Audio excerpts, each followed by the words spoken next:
Um, yeah, so I'll just get right into it. So we've got two presentations today in this session, and we'll each be doing a short breakout group at the end of our session. And so I'll share my presentation with you here.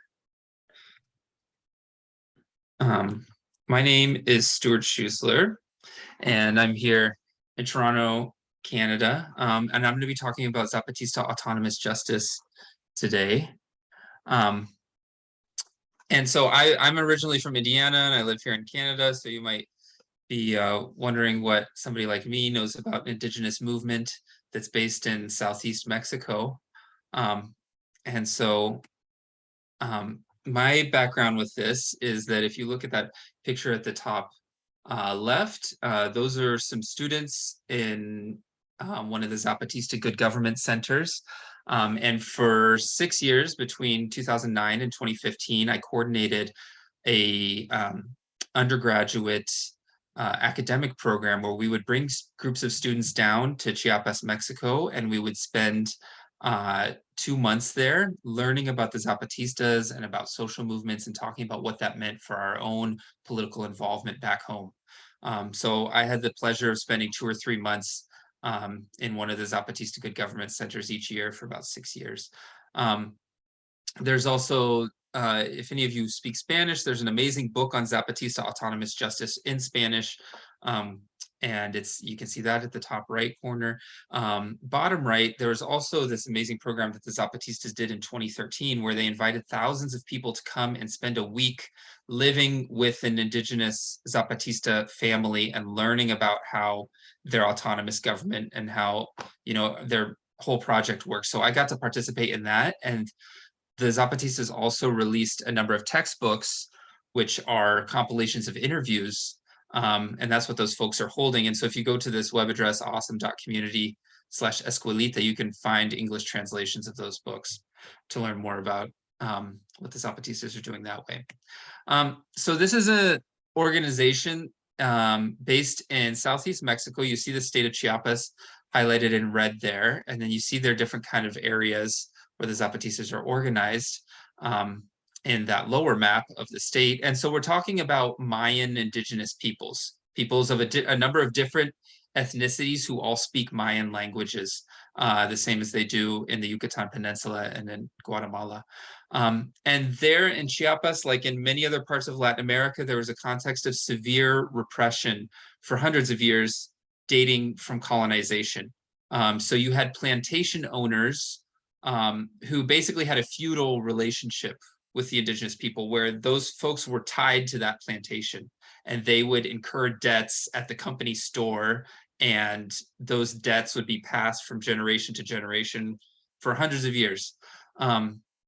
And if anybody tried to leave the plantation owner had his goons who would chase people into the mountains and burn down their villages and things like this to keep them in and this was through the 1980s that this situation existed. So the Zapatistas started organizing in the 1980s. They couldn't let anybody know that they were organizing because the plantation owners would have tried to kill them for that. And then on 1994, there was an uprising. So we say uprising because this was, and still in some respect, is an armed movement. They have guns. They only used those guns for 12 days in 1994. And one of the things they did on New Year's Day in 1994 was they went into the seats of government and they trashed the land records there. But then while they were doing that, they took over 500 plantations where their people were being held in this feudal relationship. They did that on January 1st, 1994. And then on January 12th, you see a picture of Mexico's Central Plaza in Mexico City, and hundreds of thousands of people came out and they demanded a ceasefire. And the Zapatistas said, if the people of Mexico demand a ceasefire, we will respect that. And they put down their weapons and they have not used them again in the ensuing 28 years after taking over those 500 plantations. And so then their struggle transitioned into a more nonviolent struggle. Here in the bottom right, you see a picture of a number of Zapatista women who are physically pushing back Mexican soldiers as they tried to establish military camps throughout their state. And so that's a little bit of what happened in 1994. You may have heard about it at the time. And since then, the Zapatista project has been a peaceful one to establish what they call autonomy on this land that they recuperated in 1994. So they have put together, and this whole project of autonomy is entirely separate from the Zapatista army that, that had the uprising in 1994. They have hundreds of thousands of people are organized into this nonviolent, self-governing, autonomous structure where they have schools in every single community. Thousands of communities that never had a school before now have schools that are taught in indigenous languages and in Spanish. They have clinics in every single community. We're talking about a situation where people used to die of things like diarrhea and pneumonia on a regular basis, and there was a huge infant mortality rate. Now they have clinics in every single community, and they also have dental care, they have midwives, all sorts of things. We'll be talking about their system of justice. They also do their own media, they have radio stations, and perhaps most importantly, they have cooperatives on this land that they recuperated. And this is how people are able to make their living now and to live with dignity, is that every village and community has its own cooperatives, whether those are raising cattle or raising corn, beans, and squash for their food, or coffee cooperatives, or beekeeping, or any number of things. That's how they generate income for themselves. And they also have solidarity projects with groups all over Mexico. So the way that they coordinate all this is through what they call a good government structure. And this graphic right here looks a bit too complex. I'm sorry about that. But basically the way that they run things is that there are thousands of communities. And in every Zapatista community, they're having community assemblies. And they're deciding, what do we want to do at the school? What do we want to do at the clinic? What do we want to do in our coffee cooperative or our cattle cooperative? And they're choosing representatives to take on that work. And then they're also choosing representatives to send to municipal assemblies. So on a county level, bringing together maybe a few dozen communities, they also are having assemblies there with maybe hundreds of people participating, and choosing on a municipal level, how do they want to coordinate education and healthcare? And then on the third level, the regional level, bringing together, maybe half a dozen municipalities. They're also having assemblies there, and those assemblies are also choosing representatives to work and coordinate projects on the regional level. And when they have a regional assembly, it might last for 4 days because there are thousands of people who are coming to that from the thousands of communities that are within that region. So that's basically the way that their good government structure works. And justice is one of the aspects of that good government structure. So I feel like the easiest way to explain Zapatista autonomous justice is to compare it to the justice system that we're familiar with. So the Zapatistas will, whether it's at a community level, municipal level, regional level, they will be choosing people to sit on a council that will hear complaints or hear problems, or if there is some sort of serious offense or crime that happens, they'll look into that stuff too. And they do that for a 3-year term. So people choose folks to do that. And if the people aren't working out, or if they do something shady that people don't agree with, they can be recalled immediately. You don't have to wait until somebody's term of office ends, and they're certainly not appointed for life. So there, in the autonomous justice system, they're chosen at assembly, whereas in the official justice system, we're used to having to work through a lawyer in order to access the justice system because it's arcane language. We don't know how to file the different sorts of briefs and documents that need to be filed. You have to work through a highly specialized individual. In our official justice system, it runs through documents. So if you have a low level of literacy, it's not accessible to you. Also, if you don't speak the national language, which in Mexico is Spanish, the justice system is inaccessible. These folks, most of them only speak Mayan languages. And so autonomous justice is you sit down with these people on the council, and it's all in meetings, spoken through what the issue is and what resolution might be. We already talked a little bit about how in our justice system, judges are appointed often for life, whereas in the autonomous justice system, it's more akin to a jury of people who are kind of there for a 3-year term. But unlike a jury, they're having meetings and they're finding consensual action. So one of the things that the Zapatista autonomous justice system has been very successful at is counteracting a legacy of sexism that has excluded women from participation in politics. So a woman might be having a problem with her spouse, and she might say, my spouse is not allowing me to attend meetings. He says I need to stay home and be in the kitchen. And so she might ask him to come and sit in front of the council, and they'll say, why are you doing this? You know, and they'll talk through it and hopefully come to some consensual action or some consensual resolution where the husband says, you know what, you're right. I need to stop impeding her from attending meetings, and I'll start cooking for the kids myself when she's away. And so other times the sort of issues they're working through are people are cutting down trees, or maybe they're using pesticides, or maybe they're burning their fields in a way that's potentially harmful. Excuse me. You know, a lot of times there's gendered issues. Alcohol is prohibited in all Zapatista communities. So maybe somebody is getting drunk, and so they'll, you know, a community member will ask them to talk with the Autonomous Justice Council about that. But what the council is doing is they're reinforcing the norms that are decided by everybody at the assembly, which is very different from our official justice system, where people are punished with jail, with fines, and with infractions that sometimes are for laws that a lot of people don't support. You know, before marijuana was legalized, for example, a lot of people did not support that. In Canada, thought that that should not be criminalized, and that too many people were being sent to jail for the possession of small amounts of drugs, you know. But it took a long time to change that law. Whereas in the Zapatista communities, these norms are being set at assembly on a monthly basis. And they don't put people in jail. They don't fine them. If somebody is punished, usually the punishment is to do collective work on one of the projects, because there's cooperatives in every single community. So they'll say, okay, we have this cooperative. We need you to,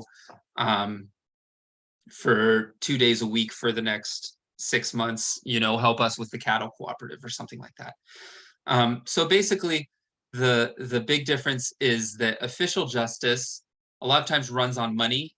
A lot of times the result is that the people with the least money, who have the least ability to fight, to hire a lawyer, and to win justice, are the ones who are punished.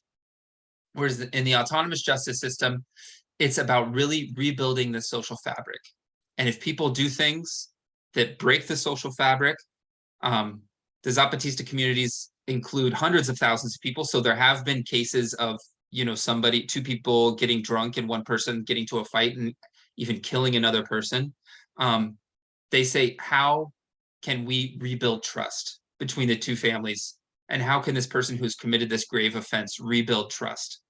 They're not going to put them in jail for the rest of their life, but they're actually going to have a series of meetings and to talk with the aggrieved about how can we rebuild this trust so that our community is not these acts of violence, even when they happen between people, doesn't tear apart our communities.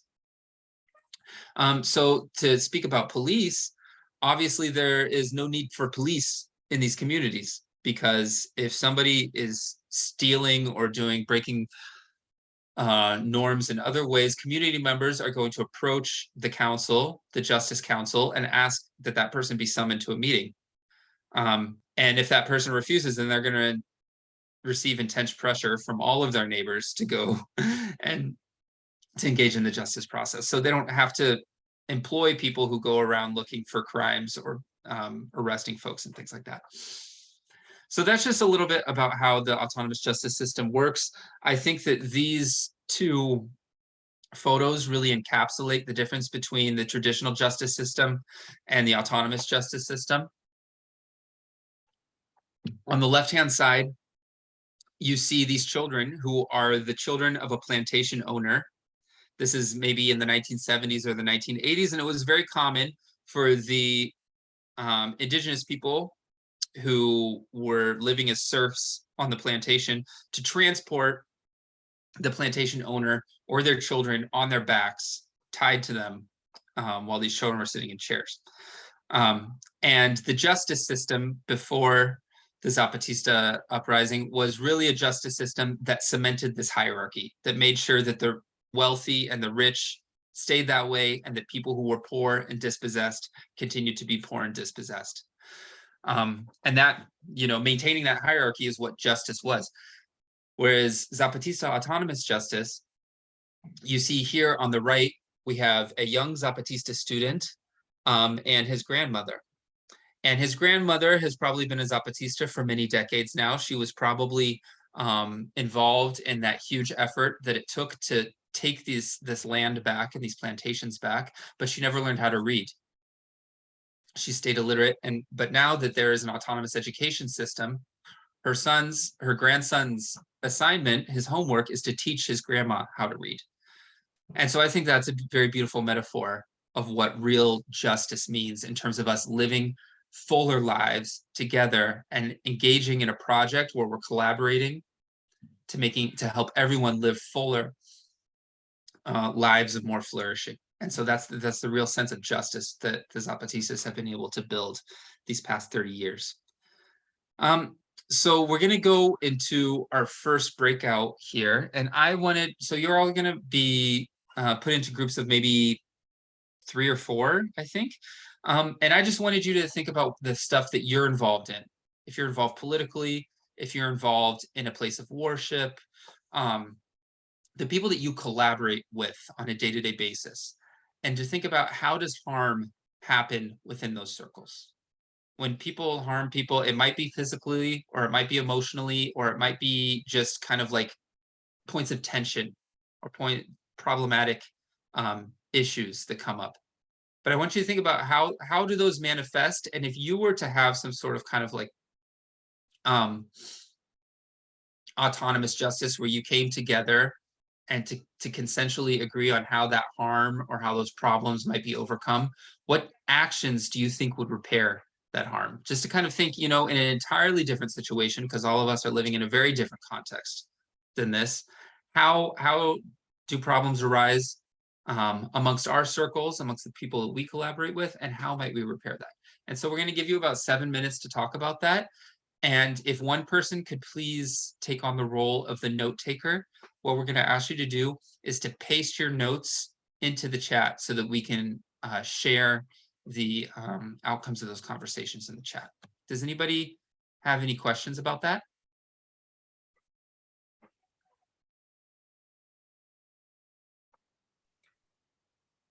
Sounds good. Let's do it. Sounds good. All right. David, do you know how to break folks up into the breakout rooms? How many you want? 5, 6? See, we have 16 participants minus ourselves. So let's do 4. Okay, I'm gonna click create on 4 breakout rooms right now. Does that sound good? Okay. Yeah. Okay, let's see what happens. I don't know how to set it to 7 minutes. It didn't give me. Oh, I can end them after 7 minutes. Okay, let's see what happens. It seems to be set on 5 minutes, and we wanted 7 minutes. Okay. Well, should I stop? Should I stop it and try again? No, I think that we can just go with it. But we aren't being put into breakout rooms. Well, everybody will need to do to click on join. Okay. Everybody click join, and I guess I will join one.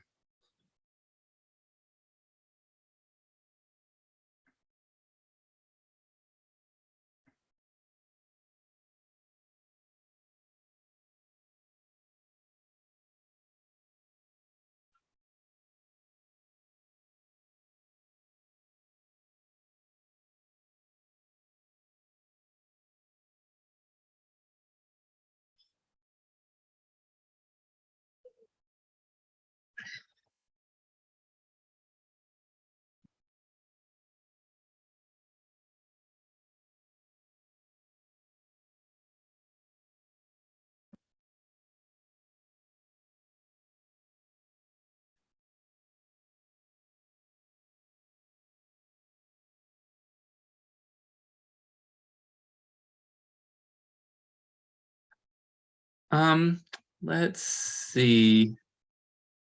So for oh, Bruna, you haven't been assigned, so I'll assign you to a room.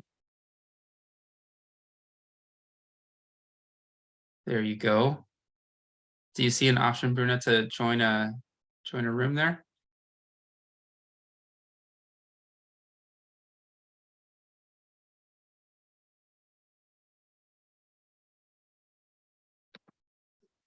And then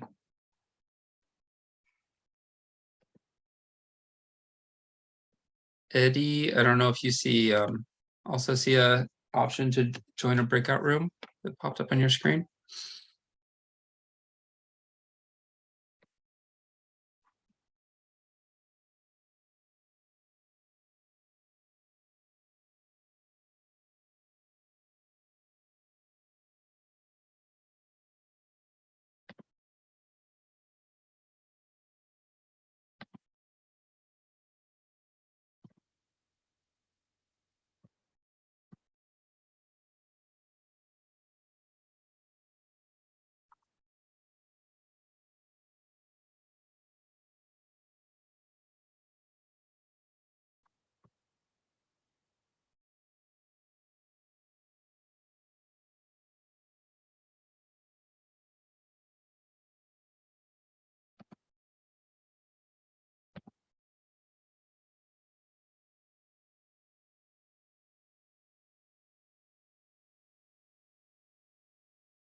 welcome back. No, that was probably a very short time. You weren't able. um, but I see that folks are sharing their notes in the chat, and I appreciate that.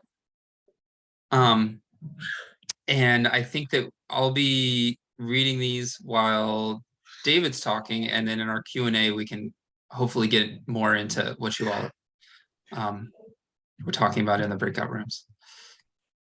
So I will share screen and give a little presentation, and then Stuart, maybe you can help and do a better job than I did on the breakout rooms when I'm done. And I'll set myself a little 15-minute timer here and share screen.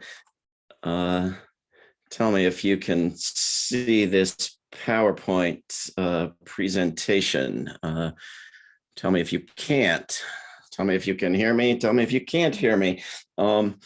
I'm going to assume you all are seeing and hearing me. I think we've seen a wonderful alternative approach from Stuart just now, and I'm going to recount a small step that some of us took in one city in the United States in the direction away from militarized policing, a city with much more democracy and self-governance than we have at the national level in the United States, or that people have in most places in the world, but pathetically small and weak compared to what we just saw from Stuart from the Zapatistas. So the words on this slide are what we accomplished. I live in Charlottesville, Virginia, in the US, a small town with a university, relatively good politics. I mean, relative to other parts of Virginia, so don't get too excited.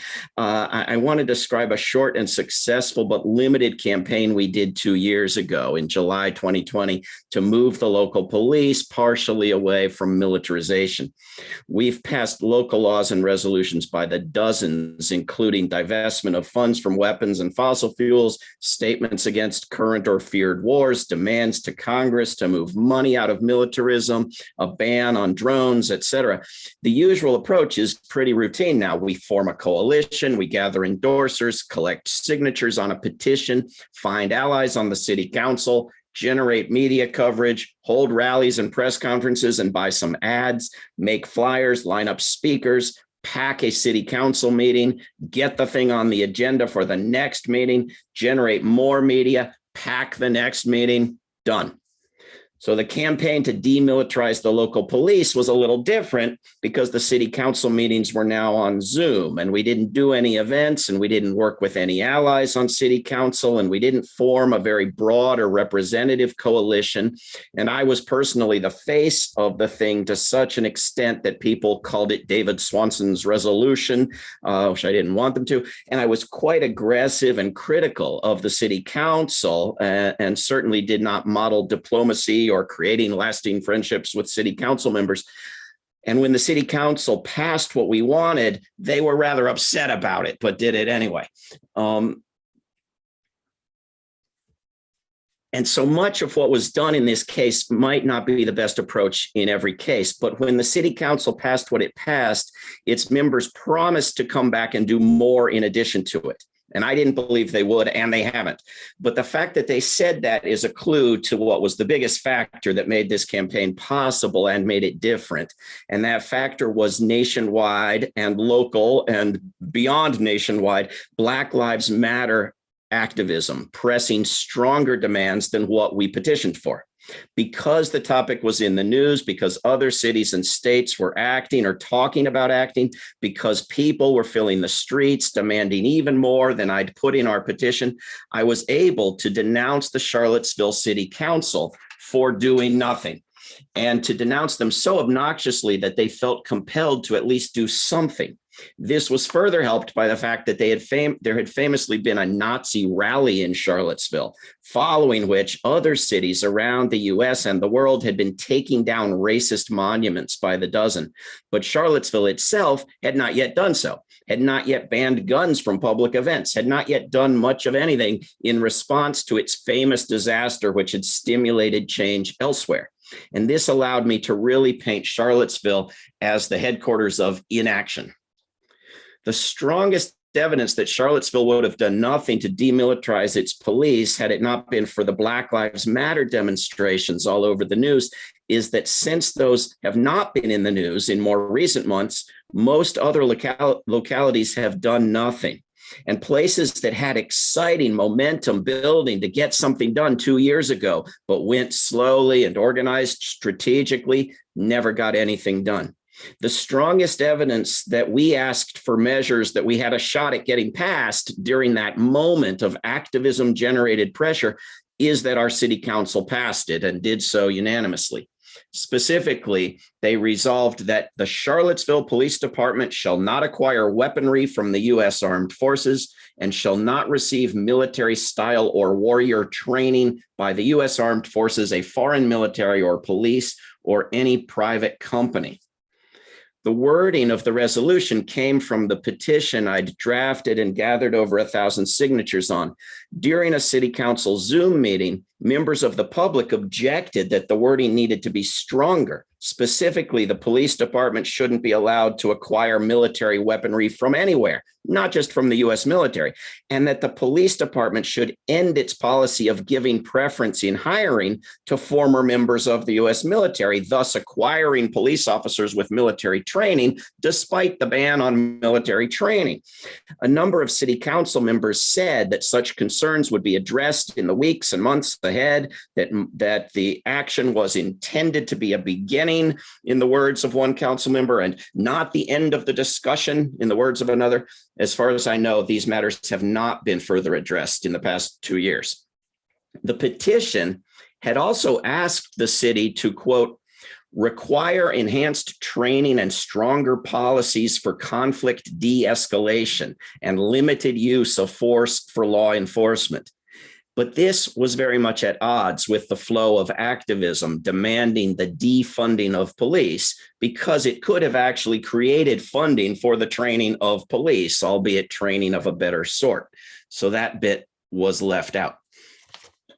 The research is very, very clear, not only that crime is more effectively and cost-effectively reduced by providing good childhoods, good schools, security, food, healthcare, et cetera, than through police and prisons, but also that militarizing police is harmful.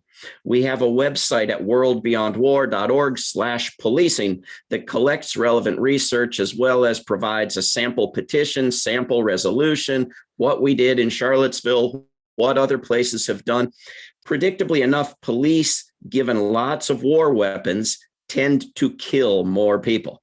Predictably enough, police are militarized in times of war, including the endless wars of recent decades, as weapons are unloaded by the military and as military veterans become police, and as militaries train police, and as the whole culture is militarized.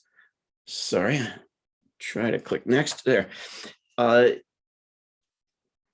There are also links there to a lot of, on the website, to a lot of media coverage of what we did in Charlottesville. This is a sample from NBC News, which said, quote, as protests and demonstrations continue across Virginia and beyond, community members are urging the Charlottesville City Council to demilitarize the city's police. More than 200 people, we did stories with this growing number. This was the first one. More than 200 people have signed the No Militarized Policing in Charlottesville petition as of Friday, June 12th, and the number of signatures is growing. The idea is to prevent now and at any time in the future making the police in Charlottesville look and act like a military. David Swanson, the creator of the petition, said, so prevent them from having weapons of war from the military, prevent them from having training as a military or by a military, to treat the public as an enemy in a war rather than as people they are here to serve and protect, Swanson said. Charlottesville has a responsibility to lead, not just bring up the rear on the progress that's happening across the country in response to Minneapolis, but also in response to events that happened here, he said. Here's a military vehicle the Charlottesville chief of police tried to deny to the city council that Charlottesville had. Her various deceptions were helpful in our campaign. Here's a sample of what I blogged and sent out in emails and letters to editors, something I wrote after presenting the issue at a city council meeting prior to them taking it up and passing it. Quote, Multiple speakers presented this petition to the city council at its meeting on Monday via Zoom. Numerous speakers addressed related matters. Sadly, there was no actual meeting with a room full of people holding up signs or standing in support of this petition, as for past ones before the age of coronavirus. Such a scene has never met with as little response out of a Charlottesville City Council as was seen on Monday. A year ago, and a year ahead of the Pope's similar statement on Thursday, the Charlottesville City Council resolved to divest public dollars from fossil fuels and weapons in response to a petition with far fewer signatures, but a room full of supporters. Is that the difference here? Or is perhaps the reason for the Charlottesville City Council members to be playing possum as changes sweep the world that they have a new police chief and shouldn't forbid her to do any horrible things if she hasn't done them yet?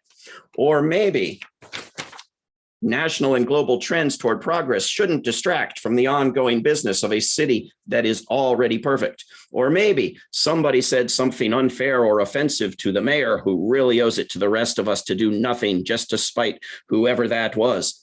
Though how the mayor gets 5 votes instead of 1 would still be unclear. And I go on in this vein at some length and cite what's being passed in numerous other cities. The activist pressure was enough 2 years ago that President Joe Biden on January 26, 2021, announced an executive order on military weapons to police to be released that day. It was not released that day. It was not seen until over a year later on May 25th, 2022.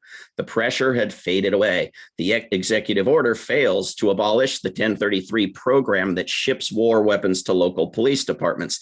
Instead, it bans particular types of weapons, most of which were already banned or rarely transferred anyway. The most significant item in the executive order is the ban on sending military vehicles to police departments, which currently lease almost 5,000 of them. However, President Biden has inserted a tank-sized loophole allowing vehicles, if told that they will be used, quote, exclusively for disaster-related emergencies, active shooter scenarios, hostage or other search and rescue operations, et cetera, anything you might want to call them. So there is a need to act when the moment is right, or to create such a moment, which is easier to do locally than nationally or globally. There's also a need to understand what we're up against. In going after militarized police, we are going after the mythology of redemptive violence. The parallels between the police, prosecution, prison system, and the war system are extensive. The intentional failure to use superior alternatives, the ideology of violence used to justify horrible ideas, and the expense and the corruption. It's not a mystery that diplomacy and the rule of law, cooperation and respect, unarmed civilian protection and disarmament work better than war, have fewer horrible side effects, create more lasting solutions, and cost dramatically less. Even less is there any secret that poverty reduction, a social safety net, good jobs, improving parenting, schools, and programs for young people prevent crime better than do police and prisons, while doing less damage and costing a fraction. What we need is not research so much as public education, and not public education so much as political pressure from mass movements. Competing models are at work. Atlanta, Georgia is building a giant militarized police training ground. But Denver, Colorado is reducing crime with the program that, to quote a recent article in Jacobin, quote, sends paramedics and behavioral health clinicians instead of police to respond to 9/11 calls related to mental health issues, homelessness, and substance abuse. It's led to a 34% drop in crime in its operating districts since 2020. End quote. San Francisco, California just obeyed a corporate advertising campaign and recalled a district attorney who was reducing crime, but failing to be, quote, tough on crime, which was deemed more important. We need to build on small successes and keep pushing and prying open cracks until there is a moment of waves crashing. And then we need to be absolutely certain to jump on those waves and do as much as possible before they are gone. I actually managed to beat my 15 minutes there, and I'll stop sharing. And I want to propose that we again break into small groups, if possible, for 7 minutes, if we can manage it, and to discuss what you think might be done in various localities. And again, have someone from each group chosen at the start to report back in the chat afterwards. And then we can all come back and have an open discussion about what Stuart discussed, as well as about this. Stuart, are you able to help with the breakout rooms, or should I try again? I can do it, and I think I'll make them for 7 minutes. If you can, that sounds good. All right. Well, they're opening now, so you should see an option to join the room. There's a couple, and anybody who's unassigned, I'll assign you.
Hi, everybody. If you'd like any help with joining the breakout room, just let me know.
Hi, Terry.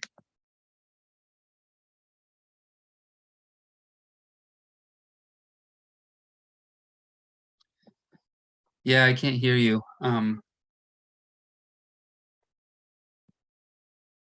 It might be, it's hard for me from not sitting in front of your computer to know what the issue is, but if you look at the bottom bar where it says mute, stop video, security, participants, all that different stuff, next to the mute button, you'll see a little up arrow. And if you click on that, it'll give you a bunch of microphone and speaker settings.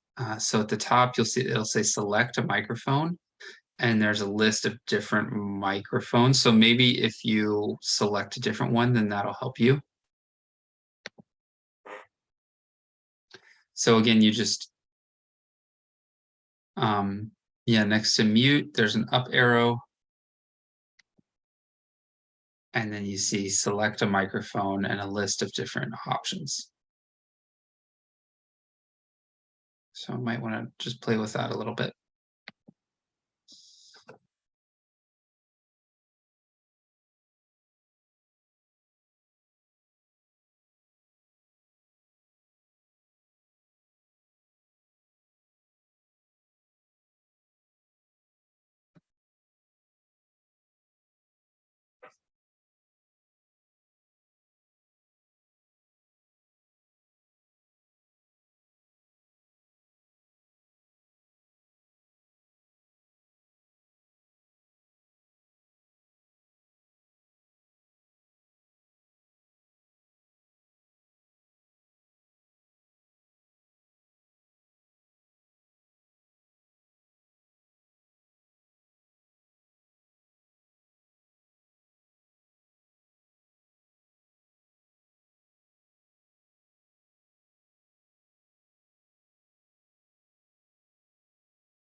I can see you, Terry. Can't hear you still. Maybe if you but you are muted, so maybe if you try unmuting first.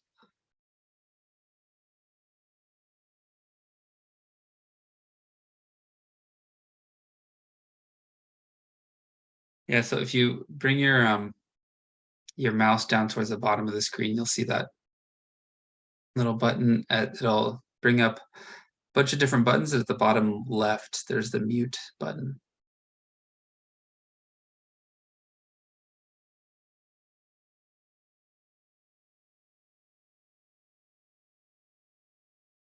Okay, well, the breakout rooms are just about over.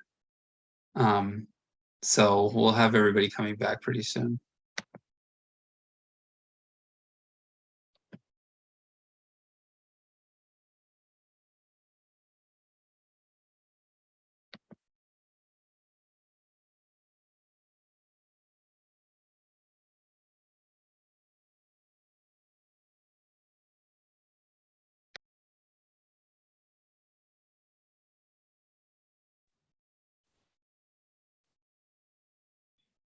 Is everyone coming back?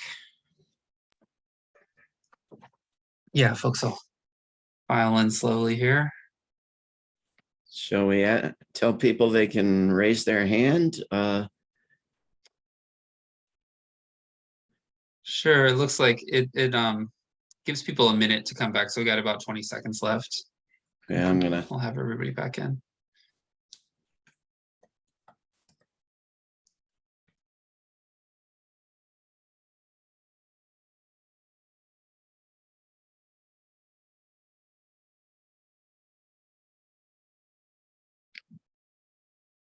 Okay.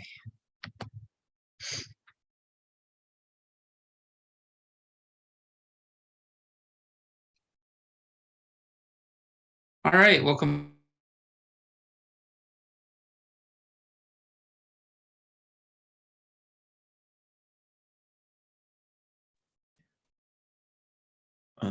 Something wrong here, Stuart? Stuart, you seem to be frozen. Can you hear me? Can anyone else hear me? If anyone would like to ask a question, please click on reactions and then on raise hand. Or if you prefer, simply raise your actual hand. Stuart, if you can hear me, well, we've lost Stuart.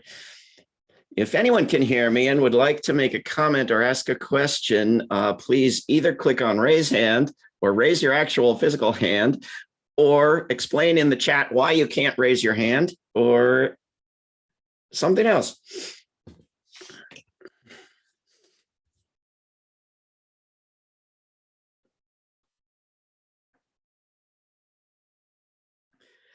There we go. Jan, I'm asking you to unmute. Okay, well, I just decided to speak rather than type everything up. In our group, I ended up speaking a lot about the Rcmp in Canada, which, interestingly enough, quite a number of high-level politicians and people within the justice system have come to the conclusion that there are huge problems with just the way the Rcmp has been set up, the Royal Canadian Mounted Police, that it's a danger not only to the people of Canada and to democracy, but actually to its members as well. It's a lot to go into, but I can recommend a book. There's a former Globe and Mail editor named Paul Palango, who was a big fan of the Rcmp, wrote 3 books on them. The third book is called Dispersing the Fog, Inside the Secret World of Ottawa and the Rcmp, and raises real red flags about problems with the Rcmp that are systemic. Elizabeth May is one politician who understands a lot about these problems. Not enough people in general understand, like with military, everybody wants to be on the side of the valiant heroes who go out to save people. And they think that any kind of criticism, even criticizing the way the force is a danger to its own members, could bring that force into disrepute. So that's the gist of what I wanted to say. Thank you. Are you describing systemic problems with the Canadian police that are different from those that apply to the police all over the world, or similar? Similar, but quite peculiar to Canada. I think actually what some people have recommended is that some of these justice people and so on, is that the RCMP should not be doing community policing. It should be more like the FBI in the US, which is just for federal crimes, because it's a paramilitary force and you don't want paramilitary doing community policing. Interestingly, there are quite a number of officers within the RCMP, I know because of involvement in restorative justice, who really are excellent people. They want to help their communities, but they're working within a paramilitary system that's dangerous. And of course, there are quite a number as well who have their thin blue line patches, which are linked to sort of white supremacist ideas, and who are not so community-minded at all, and they tend to be sent up to fight people who are trying to protect, like, land defenders, indigenous land defenders, and so on. Yeah. So the problems are huge, and it's too much to go into here, but I hope Canadians will address them. I hope so too. Stuart, I understand you had an internet problem and you're back. We've just been asking people to click on reactions and then on raise hand, or to actually raise their physical hand, or to put something in the chat. And we have a rather untalkative group, which is almost unheard of in peace activism. I rarely in decades have I been to an event where there was anyone who didn't want to give a 3-hour speech if you'd let them. So I'm sure you all have some worthy comments or questions to throw in here.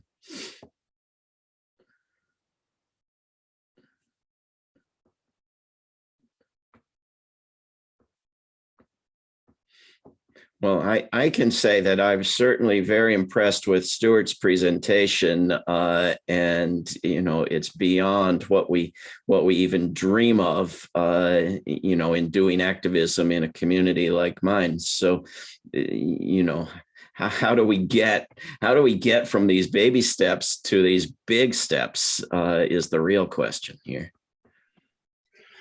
Yeah, I think it's a great question, and it's beyond anything that I'm involved in either. I'm part of a group here in Toronto called No One Is Illegal that does work on migrant justice and trying to keep communities from being torn apart through deportation, and supporting refugees and things like that. And so it's the same for us. I think that one issue is that for some of us, we have the time to participate in groups. A lot of people, especially if you're low income, if you have a big family, if you have a disability, it's hard to spend a lot of time in meetings or to, be very active, and especially when income is an issue. And so I think that when there are groups that kind of meet people's material needs in a certain way, then that helps people to participate more and helps grow the movement. And so I know that I have a friend in Minneapolis who's part of a group that the people there are tenants in housing that had problems with cockroaches and black mold and bed bugs. And they started pressuring their landlord to repair these things. And one of the ways that they made it accessible for people to come to meetings was that there was always childcare and there was always food. And so it was easier for people after a hard day's work to come to a meeting for a couple hours that way. And by building the organization and also having small wins incrementally, by getting attention to the cockroaches and to the black mold and stuff, they were able to build the group. And they did this for a few years. And just recently, they were able to buy the apartments from the landlord. And so now all of the people who were tenants in this slum housing are cooperative owners of their apartments together. Yeah. And it took them about 5 years to build up through that. But I think that kind of like helping people have a way to spend more time being engaged through childcare and meals, and maybe, helping various supports like that, I think is important. There's no question people are struggling with their day-to-day lives as they currently exist, and it's very hard for them to take time to radically change them. Polls find 1% of people their top priority is climate change, and 0% their top concern is nuclear apocalypse or war or peace. There's a comment Jan put in the chat that one problem is the national Canadian government funds the police across the nation, so it's hard for localities to defund them. This is the same problem we were addressing here locally, getting a locality to stop taking free weapons from the national government. But the deeper problem in the United States is that it's not just the police that have all the war weapons. It's your next door neighbor too. And, I have a peace activist friend in England who, a British police officer came to their event and had a gun, and she threw a fit and insisted that he leave and come back without a gun before they would speak with him, and he did so. This is a different standard. I was on a street in downtown Moscow in Russia, and I saw a police car pull another driver over, and the driver stop his car at the curb, jump out and run back and start yelling at the police officer through his car window. And I'm thinking this guy would be dead. And so we try to tell people in the United States, there are places in the world with police, but the police don't have guns. They say, well, that's crazy. The police can't go without guns. Everybody else has guns, but they won't limit everybody else having guns so that you can also limit the police having guns, so because the government is, owned by the domestic gun sellers, just as by the war weapons manufacturers and the police departments.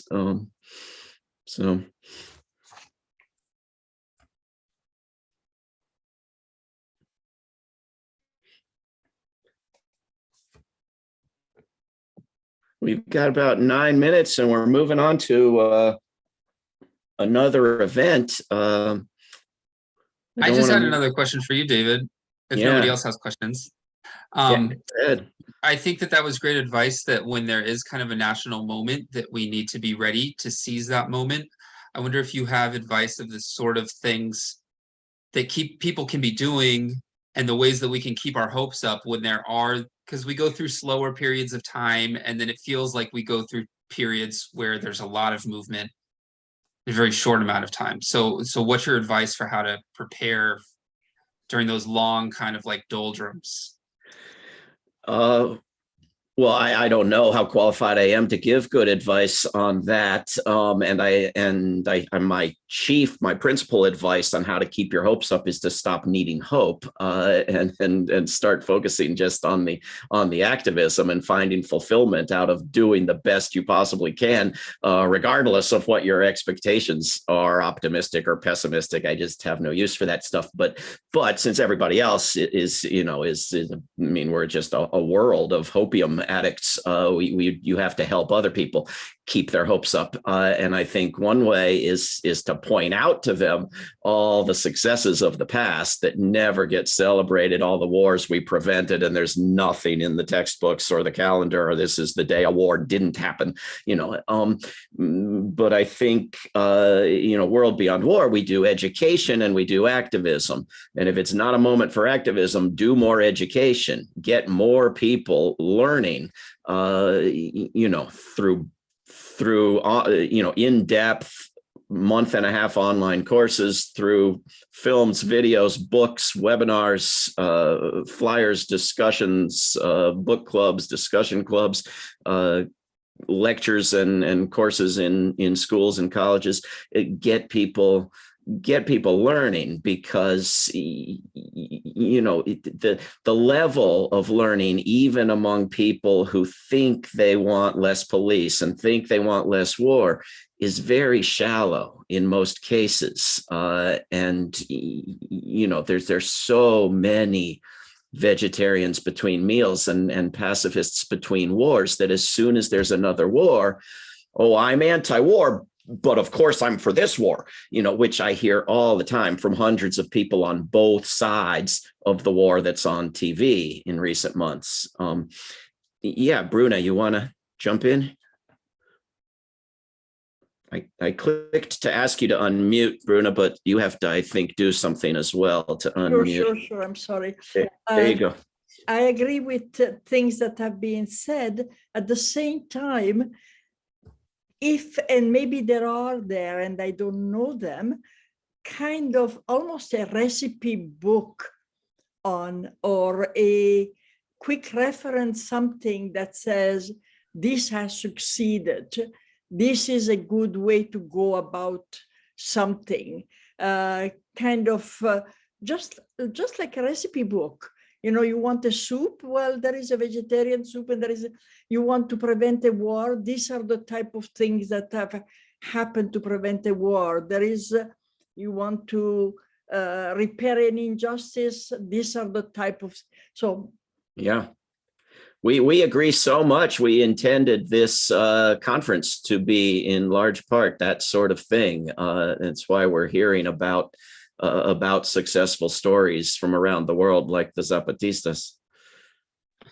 Yeah, and I think that's why it's important to hear about the stuff that you were talking about in Charlottesville, David, because a lot of times we hear about the most, the Zapatistas have done an amazing thing, or we'll hear about things like the civil rights movement or things like this. But I would love to be involved in a civil rights movement on the level of what happened in the 60s, but probably I'm going to be involved in stuff that is much more humble in my local community. And so it's great to hear about, what you all have done in Charlottesville, because that's something that I could foresee myself probably being involved in. And it's good to know how people went about that. Maybe in our local context in Toronto, there's going to be important differences with the way city council works, and there'll be stuff that applies and stuff that doesn't apply. But I feel like we have, unfortunately, a lot of times too few examples of local struggles to have a recipe book in our heads like you're talking about, Bruna. I think that's very important. I agree. We could do with a lot more recipe books and manuals and how-to guides and lists of successes. How do you change things in a local government? But we do want to go beyond that and get better governments entirely.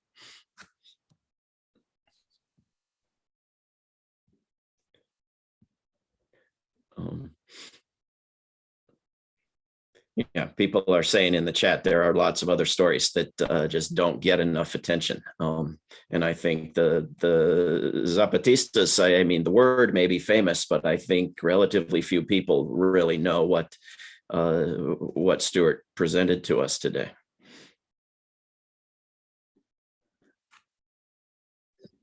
Yeah, I think it's especially amazing because people heard about what happened in the 1990s, but since then they've been building autonomy, and the fact that, I mean, here in Canada, there's a lot of indigenous groups who are working for indigenous sovereignty, and to talk about their structures of governance and things like that. And what the Zapatistas are doing involves hundreds of thousands of people, and they have an entire education system in their own native languages, teaching things that at community assemblies people have said, this is what we want to teach our children about.